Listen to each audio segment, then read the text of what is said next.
So I mentioned in an earlier video that I was going to explain what Sjogren syndrome is and how I was diagnosed with it. Basically, Sjogren syndrome is an autoimmune disorder like lupus or rheumatoid arthritis, which all that means is that my white blood cells attack foreign bodies like they should. Like if I get a cold, I can fight off a cold, but they also attack the healthy tissue in my body. But it's mainly the lymphatic system and moisture regulation in the body. So like dry eye, dry mouth are really big problems with Sjogren's. I'm pretty sure looking back on my life that I have always had it. Like I don't think it's something that developed later in life. I think I had it when I was a kid too, because I remember being on the playground or in PE and being really just exhausted and having to make up excuses for why I didn't want to do things. When I was 16, I got meningitis. I didn't come in contact with anybody that had it or anything like that, so that was strange, and it should have been a tip-off that I had an autoimmune, but they didn't at that time say anything or investigate into it. And then a couple years after that, Aaron, he went to Iraq, and that was for the last part of my junior year and the first part of my senior year.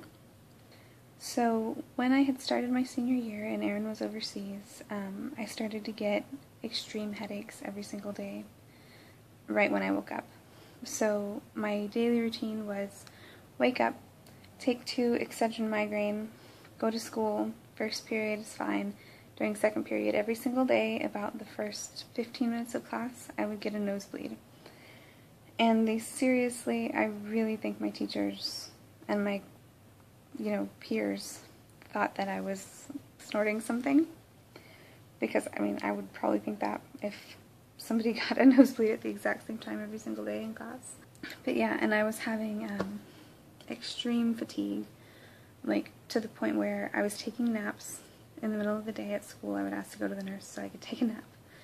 And when I would get home, my mom, she babysat this little girl named Bella at the time. And when I would get home, she would a lot of the time want to go to like Target or something and ask me to watch her. And I would tell her, I really, really can't. Like I cannot, I have to go to sleep. And she thought I was just being lazy or gonna go do drugs or something, I don't know. She would end up leaving her with me anyway, and I would just like sit on the couch, put the baby in the bumbo seat, and pray like, Lord, please, please don't let anything happen to this child. I would be phasing in and out of sleep, like opening my eyes like, where's the baby? Like, where'd she go? And she'd be right there, and it was okay, but it was a really scary, terrible time. Oh yeah, I wrote a note here that says hair. I'm like, what does that mean? I got really kind of angsty because no one knew what was wrong with me, and it's the thing with diseases like this is that you can't see them. Other people can't see them. So even though I was excruciatingly tired and losing a ton of weight and having this terrible stuff happen, no one else can look at you and say, oh yeah, there's a bump, she's got spots, she's got chickenpox, she's sick, or oh yeah, she's vomiting, she's sick. It was just, oh, she's lazy, she's a teenager, she's just being shitty. So yeah, it was a bad time. So I chopped off all my hair, and it was short and blonde in the front and really crazy, which probably didn't help with people thinking that I was on drugs. And I actually lost probably 100% of the friends that I had, except for, like, my husband now. He was not my husband then, obviously, but he's probably the only friend that I retained during that time, just because I didn't feel like talking to anybody.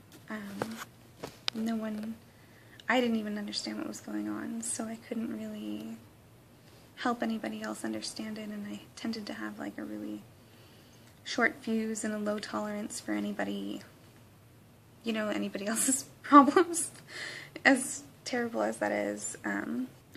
So, Aaron was back from Iraq for a few months, and I was not getting any better. Eventually, they took me to the doctor, and because my grandmother has rheumatoid arthritis, they decided to test me for, and they thought I might have leukemia. They were like, you know, it could be this, it could be that, it could be anything really, but we need to test you for what's called anti-nucleic antibodies. And that's just like the antibodies that are created when your white blood cells are attacking you. And I was positive for them. And they knew that it was autoimmune related. I think it's something called like an Rh factor or a rheumatoid factor. Rheumatoid factor, not Rh. As far as treatment goes, at that time I started on something called Plaquenil. And to be perfectly honest, I never saw improvement with it, probably because I never took it consistently, like at all. I was not a responsible teenager. I did not care. What really helped me was kava tea. I would drink kava tea, very, very strong kava tea, in the morning before school. And I'm not going to lie to you, it really did. It made me very, very much more mellow. And it made it a lot easier to take the stresses of school and home, which were intense.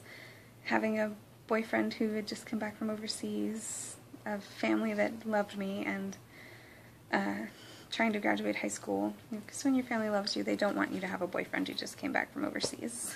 So it was a rough time. One thing I have to say, and I would have flare-ups pretty much every spring. Meningitis was a flare-up of Sjogren's. And my flare-ups consisted of joint pain, dry eye, dry mouth, vaginal dryness, which I've only had like twice in my life, and it is horrible. It is the worst thing I've ever experienced in my life. You can't even walk. That's how bad the dryness was. But I would take something called a medrolprednisolone Z-Pack, or I don't know if it was a Z-Pack, a medrolprednisone pack, that was basically just like a week's worth of pills, of a steroid, anti-inflammatory, that would, basically kill my immune system altogether, and then that would, once I was done with the week's worth of medicine, I would be fine.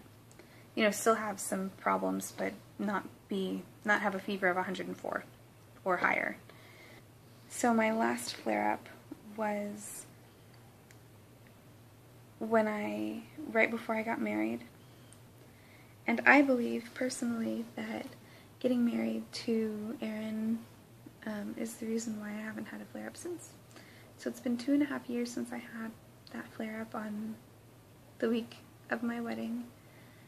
And I think that the cure for me, or, not the cure, but the best treatment for me was happiness.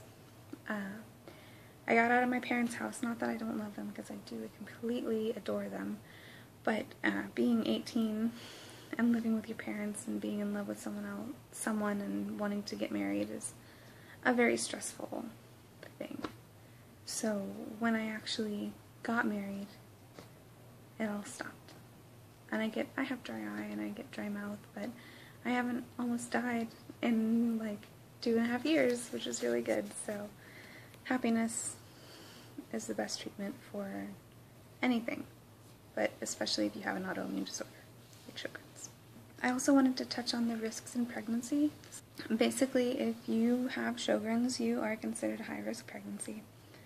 And the reason is because the antibodies can cross the placenta and attack the baby's heart, causing something called fetal heart block.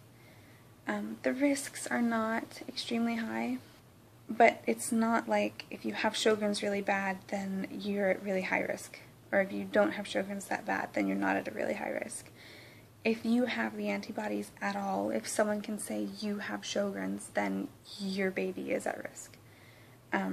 So even though I haven't had a flare-up in 2.5 years, my baby is just as much at risk as somebody who just had a flare-up 2 days before becoming pregnant. What they do when you have Sjogren's and you get pregnant is an ultrasound every other week from 16 weeks to around 23 weeks. I had them once monthly in my first trimester, and then once I got into my second, it was every other week.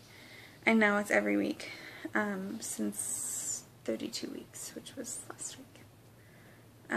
So yeah, I'm going to be having an appointment tomorrow. My 33-week ultrasound and weigh-in and all that jazz.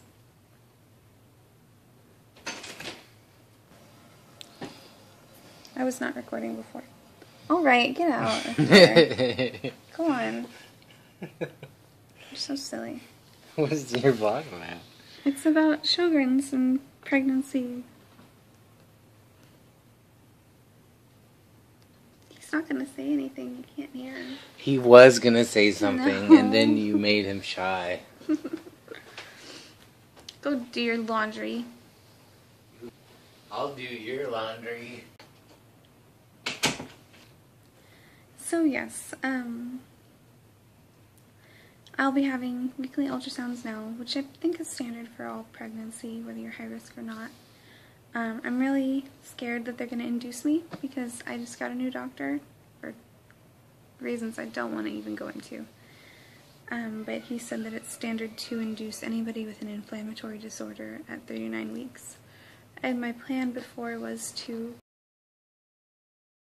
do it as naturally as possible. Like, I'm very scared of an epidural. I'm very scared of being induced, and I really, really just don't want that for me or the baby. So yes, that is Sjogren's and pregnancy with Sjogren's. I read some things on the internet before becoming pregnant, like Sjogren's can cause like the amniotic fluid to crystallize and form crystals that will hurt the baby if you don't take a certain kind of medication, but none of my doctors ever said anything like that to me, and I haven't had that problem. If you have any questions, just ask me in my comments and I will answer you.